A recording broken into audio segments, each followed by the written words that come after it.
1996 সালে সিনেমা হলে একই দিন ভয়াবহ ক্ল্যাশ হয়েছিল। এই ক্ল্যাশে কোন সিনেমা বক্স অফিসে কেমন ব্যবসা করেছিল চলুন দেখে নেওয়া যাক। আরেকটা কথা না বললেই নয়, একই দিন সিনেমা হলে দুটি সিনেমা যদি মুক্তি পায়, এই দুইটা সিনেমার মধ্যে একটা সিনেমার গল্প যদি ভালো হয় তারপরেও কিন্তু অনেক সময় ক্ল্যাশের কারণে খুবই বাজে ব্যবসা করে সিনেমাটা। তো যাই হোক, 1996 সালের প্রথম ক্ল্যাশে একই দিন সিনেমা হলে দুটি সিনেমা মুক্তি পায়। সিনেমাগুলো হচ্ছে রুবেল ও শাবানা অভিনীত গৃহযুদ্ধ, অমিত হাসান ও শাবনূর অভিনীত বিদ্রোহী প্রেমিক। রুবেল ও শাবানা অভিনীত গৃহযুদ্ধ এই সিনেমাটি প্রথম সপ্তাহে 33টি সিনেমা হলে মুক্তি পায়। শহীদুল ইসলাম কুকন পরিচালিত গৃহযুদ্ধ সিনেমাটি মাত্র 12 সপ্তাহে 275টি প্লাস সিনেমা হলে চলেছিল এবং বক্স অফিসে সুপার হিট ব্যবসা করেছিল। অন্যদিকে অমিত হাসান ও শাবনূর অভিনীত বিদ্রোহী প্রেমিক সিনেমাটি প্রথম সপ্তাহে 34টি সিনেমা হলে মুক্তি পায়। অমিত হাসান ও শাবনূর অভিনীত বিদ্রোহী প্রেমিক সিনেমাটি মাত্র 10 সপ্তাহে 230টি প্লাস সিনেমা হলে চলেছিল এবং বক্স অফিসে হিট হয়েছিল।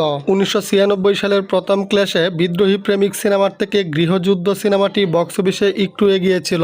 1996 সালের দ্বিতীয় ক্ল্যাশে একই দিন সিনেমা হলে 3টি সিনেমা মুক্তি পায়। সিনেমাগুলো হচ্ছে সালমান শাহ অভিনীত এই ঘর এই সংসার, শিল্পী ও সজল অভিনীত নাগ নর্তকী, মান্না অভিনীত রুটি। শিল্পী ও সজল অভিনীত নাগ নর্তকী এই সিনেমাটি প্রথম সপ্তাহে 13টি সিনেমা হলে মুক্তি পায়। দ্বিতীয় সপ্তাহে মাত্র 9টি সিনেমা হলে চলে এবং বক্স অফিসে খুবই বাজেভাবে ফ্লপ হয়। অন্যদিকে সালমান শাহ অভিনীত মালেক আফসারি পরিচালিত এই ঘর এই সংসার এই সিনেমাটি প্রথম সপ্তাহে 28টি সিনেমা হলে মুক্তি পায়। দ্বিতীয় সপ্তাহে 30টি সিনেমা হলে চলে, তৃতীয় সপ্তাহে মাত্র 19টি সিনেমা হলে চলে এবং চতুর্থ সপ্তাহে 17টি সিনেমা হলে চলে। চতুর্থ সপ্তাহে ছিল ঈদুল আজহা। ঈদুল আজহাতেও এই সিনেমাটি মাত্র 17টি সিনেমা হলে চলছিল এবং বক্স অফিসে খুবই বাজেভাবে ফ্লপ হয়েছিল সালমান শাহ অভিনীত এই ঘর এই সংসার সিনেমাটি। তবে সালমান শাহর মৃত্যুর পর এই ঘর এই সংসার সিনেমাটি আবার পূর্ণ মুক্তি পায় এবং বক্স অফিসে হিট হয়। সালমান শাহর এই ঘর এই সংসার এই সিনেমার সাথে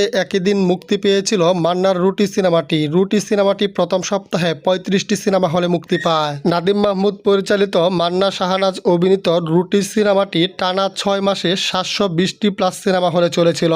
নাগ নর্তকী ও সালমান শাহ অভিনীত এই ঘর এই সংসার এই দুটি সিনেমার সাথে ক্ল্যাশের পরও রুটি সিনেমাটি বক্স অফিসে অল টাইম ব্লকবাস্টার ব্যবসা করেছিল।